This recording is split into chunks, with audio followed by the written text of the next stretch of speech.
Greetings everyone, my name is Sakshi and मैं आपके साथ फाइनेंशियल पोजीशन का टॉपिक डिस्कस करने जा रही हूँ एंड आई मेक श्योर कि आपको फाइनेंशियल पोजीशन का टॉपिक अच्छे से समझ में आए। देखिए, फाइनेंशियल पोजीशन क्या होता है? फाइनेंशियल स्टेटस या कंडीशंस कंपनी की कैसी हैं, कि वो कितना कैपिटल कंट्रीब्यूट कर रही है, कितना असेट कॉम्पोजिशन है फर्म में, कितना वो डेट या लोन्स लेती है, मतलब कंपनी की ऑब्लिगेशन, कंपनी का कंट्रीब्यूशन और कंपनी की कैपिटल, ये तीनों कंपोनेंट जब मिल जाते हैं तो एक फाइनेंशियल पोजीशन बनाते हैं।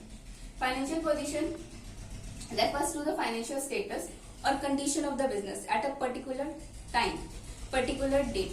पर्टिकुलर डेट से मेरा मतलब है कि एक बैलेंस शीट की हेल्प से शो की जाती है। बैलेंस शीट में असेट, लायबिलिटीज और कैपिटल को शो किया जाता है और अब अगर ये तीनों चीजें बैलेंस होती हैं तो ही वो फाइनेंशियल पोजीशन स्टेबल और सॉल्वेंट मानी जाती है। इसको समझने के लिए इसके तीन कंपोनेंट होते हैं फाइनेंशियल पोजीशन के: असेट, लायबिलिटीज और कैपिटल। असेट्स क्या होती है? What the company ons.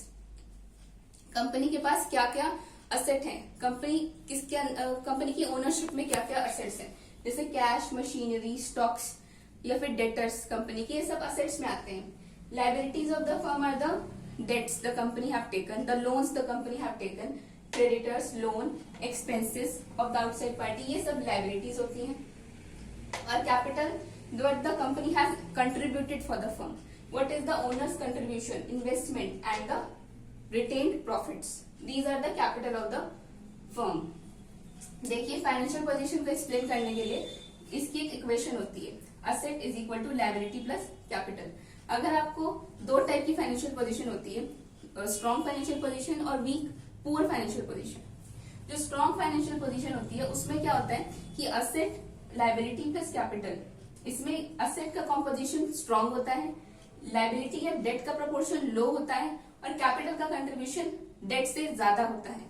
This is the indicator of good financial position. जैसा इस एग्जाम्पल में लिखा हुआ है, assets of the firm are 1 lakh, liabilities of the firm are 40,000 and capital of the firm is 60,000।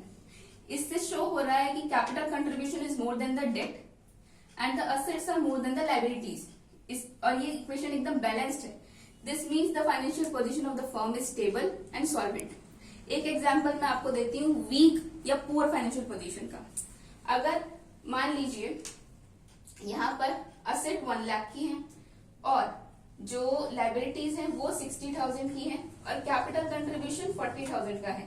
This is the indicator of poor financial position, because ये देखिए capital और liability का कंपैरिजन देखिए, जो कंपनी कंट्रीब्यूशन कर रही है वो सिर्फ 40,000 का है और जो कंपनी लोन्स ले रही है, मतलब company is heavily depending on the loans on the outside parties, ज्यादा से ज्यादा वो लोन ले रही है, जिसका मतलब हैवी लायबिलिटीज का बर्डन है, डेट्स का बर्डन है और पुअर कैपिटल कंट्रीब्यूशन है। This is the indicator of poor financial position of the firm.